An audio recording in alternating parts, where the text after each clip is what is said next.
Hey everyone, this is Joe Bradley, and I want to thank you once again for stopping by my page and stopping by my blog and reading the valuable information that I try to put out every single day. And I just hope that I've been helping you out. And I thank you for your kind words. Thank you for your comments. Thank you for your shares. And today, I want to stop and give you another nugget that hopefully it will help you to make it just another step in your journey. All of us are on a journey. All of us are somewhere along the way endeavoring to get somewhere in this life, and we're also we have goals in mind, we have dreams in mind.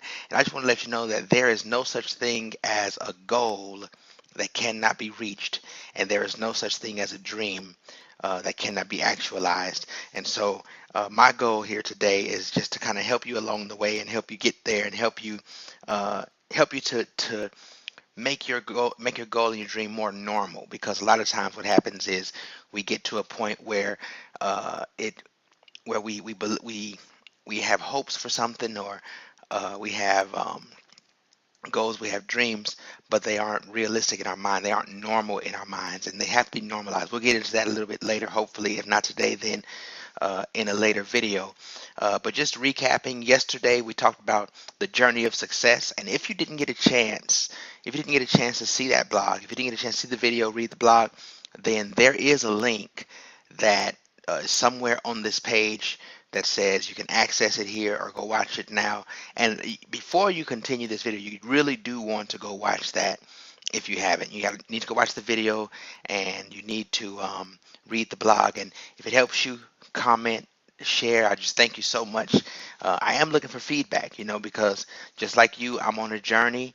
I'm not where I want to be, but I am definitely pursuing that as well as you are, and that's why we're here together. We have video, the team that is really a leadership factory, and we don't believe in building just teams, but we actually believe in building leaders.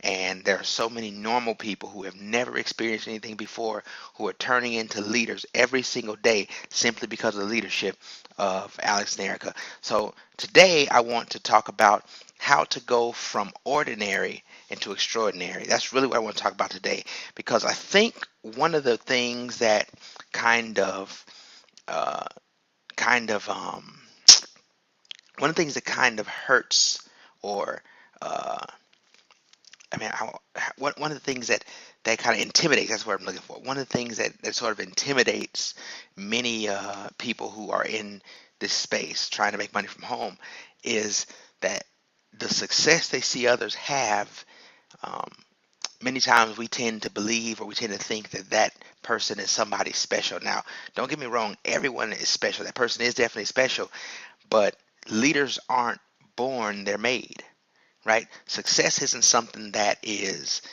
an innate ability, but success is something that can be taught and it can be harnessed. And regardless of where you are right now, you can experience success. But there are some keys, as we talked about in the last video, there are some keys to success.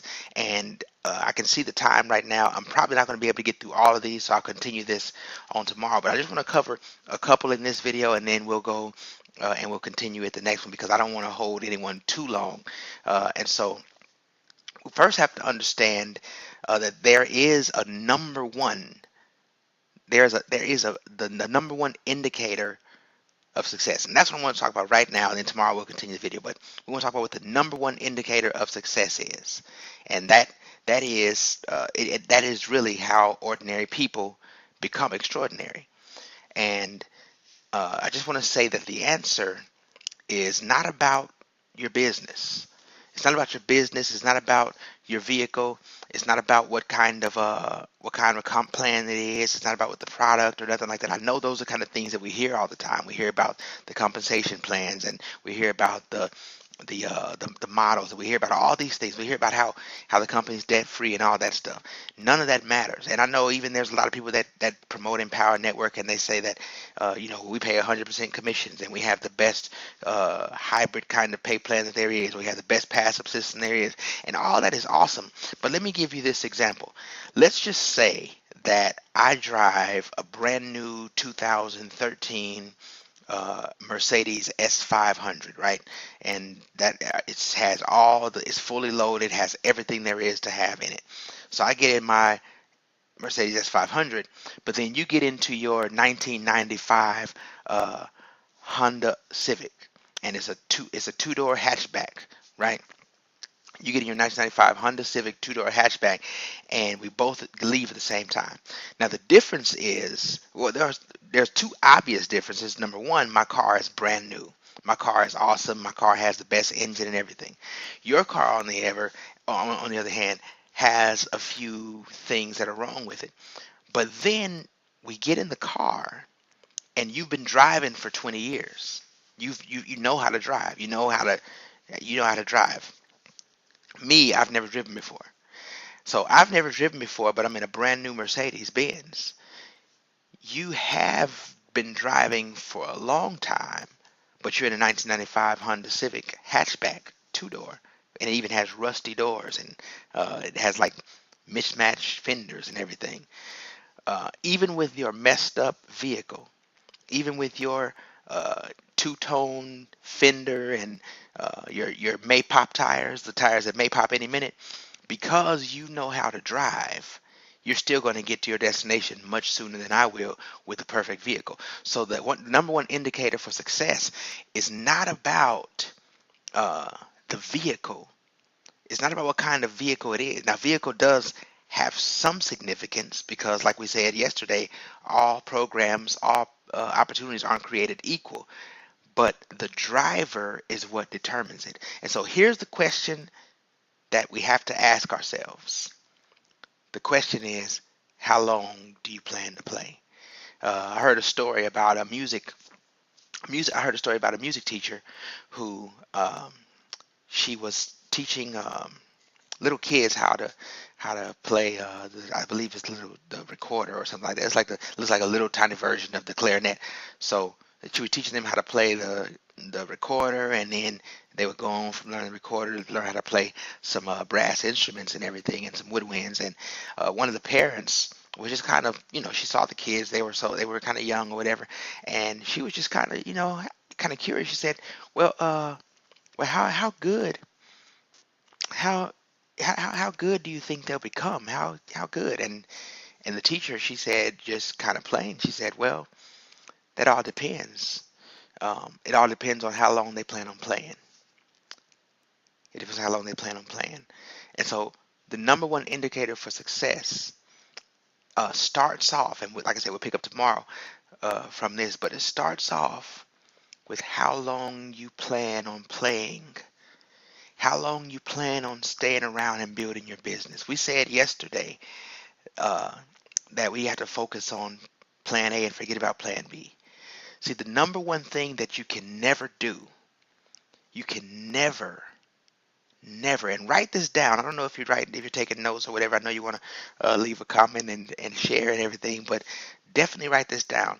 Never, ever, ever sabotage your success by putting an expiration date on your goal.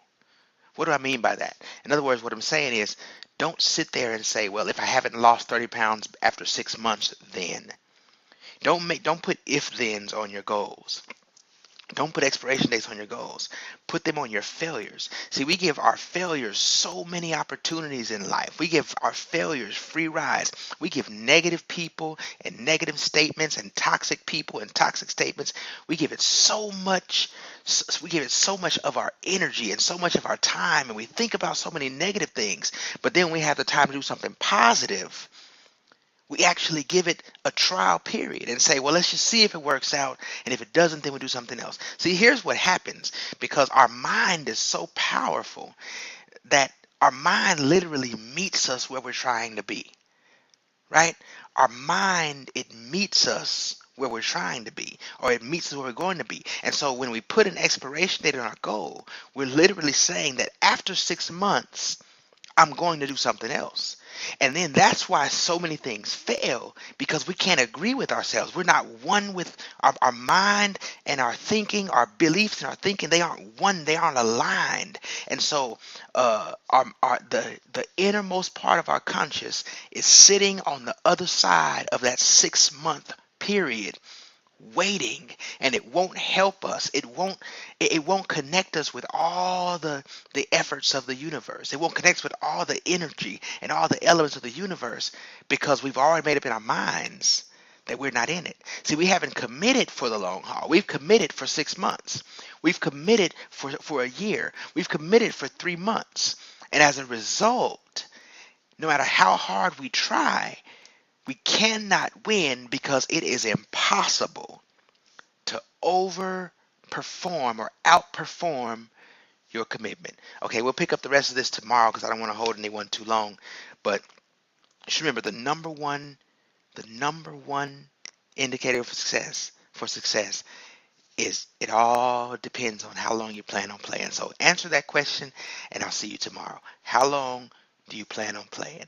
How long do you plan on building your business? How long do you plan on staying around? I'll talk to you real soon. God bless.